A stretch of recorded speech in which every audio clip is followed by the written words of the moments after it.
person, remove the memory. Take a look at Bill and Melinda Gates' divorce papers. Remember this name, Paul Weiss. 27 years of marriage, billions of dollars, all collapsing at once. There was one report that said it was multiple affairs. Do you care to say anything about that?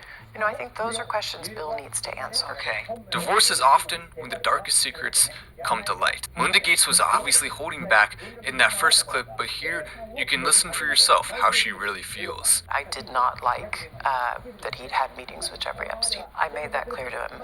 I also met Jeffrey Epstein because I wanted to see who this man was. And I regretted it from the second I stepped in the door. He was abhorrent. He was evil personified. I had nightmares about it afterwards. So, my heart breaks for these young women because that's how I felt. And here I'm an older woman. My God, I feel terrible for those young women. It was awful. But I made it very clear how I felt about him. A source who claims to have worked for them told me that Melinda and Bill had multiple very intense fights about Jeffrey Epstein. While I have no way to confirm that, I'm inclined to believe it because from her own words, Melinda tried to convince Bill to distance himself from Jeffrey. Instead of listening to her, Bill ended up choosing Epstein over his wife. Ask yourself, why would a man choose another man over his wife of 27 years? What did Epstein have that Bill Gates values so much? But the rabbit hole gets deeper. Let's circle back to Bill and Melinda's divorce papers. The name Paul Weiss appears here at the bottom. If that name sounds familiar to you, that's because it is. Paul Weiss represented Sam Bankman-Fried briefly before Sam Bankman-Fried hired Mark Cohen. Mark Cohen, by the way, is the same person who represented Ghislaine Maxwell, Jeffrey Epstein's #1 accomplice. The web is connected in more ways than you can even imagine. Paul Weiss is the only signature, by the way, that's missing. Why would you be hired if you're not even going to bother to show up to sign it? It appears that Paul's job was to try to prevent information about Jeffrey Epstein and Bill Gates from coming out, and therefore his presence was not necessary at signing. Unfortunately for Bill, though, he did not do a very good job of that. It gets worse, though. Take a look at this. On August 9th, 2019, Bill Gates posted this picture. Take a look at the expression on his face. Also, notice what book he is reading. It is a book called In Search of Memory. Erase the man, erase the memory. Guess what happened less than 24 hours after Bill Gates posted that picture? Breaking news this hour, officials say multimillionaire Jeffrey Epstein has taken his own life.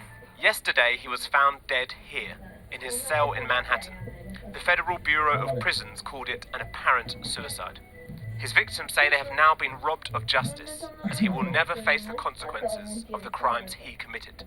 Then only a few days after that, Bill posted this rare selfie of him and his wife alone together in a picture. He has the biggest smile on his face, and the caption is a little daunting. It says, "Happy birthday to my favorite person at Melinda French Gates. You've had an amazing year. I can't wait to see how you top it." What exactly, though, did he get her for her birthday? Perhaps they were relieved that the one man who could take them down was gone. Perhaps it was no coincidence that all of the cameras randomly stopped working and the Justice Department seems to have swept everything under the rug involving Jeffrey Epstein and his mysterious death. I don't need to say anything out loud. You can connect the dots yourself. As his body left hospital, countless questions remained. Given that Epstein was found semi-conscious in his cell last month, why was he still not on suicide watch at the time of his death? One thing I will say for certain, though, is that it's only a matter of time now before Bill Gates finds himself on the other side of the iron bars. Bill Gates, if you're watching this right now, I highly encourage you to go ahead and come out and admit what has happened. Accept the consequences for your actions rather than having them built up inside you. I'm sure that is excruciating, and the only way to get rid of that is to just simply come out, confess everything that has happened, let that free, and then you can move forward and accept the consequences as you should. If you would like to support my efforts to expose the crimes of the richest and most powerful people on Earth, make sure to become a member here on Twitter or subscribe to my YouTube channel, Matt Walsh Millionaire. Let's take this operation to another level. Make sure your notifications are on for part 2.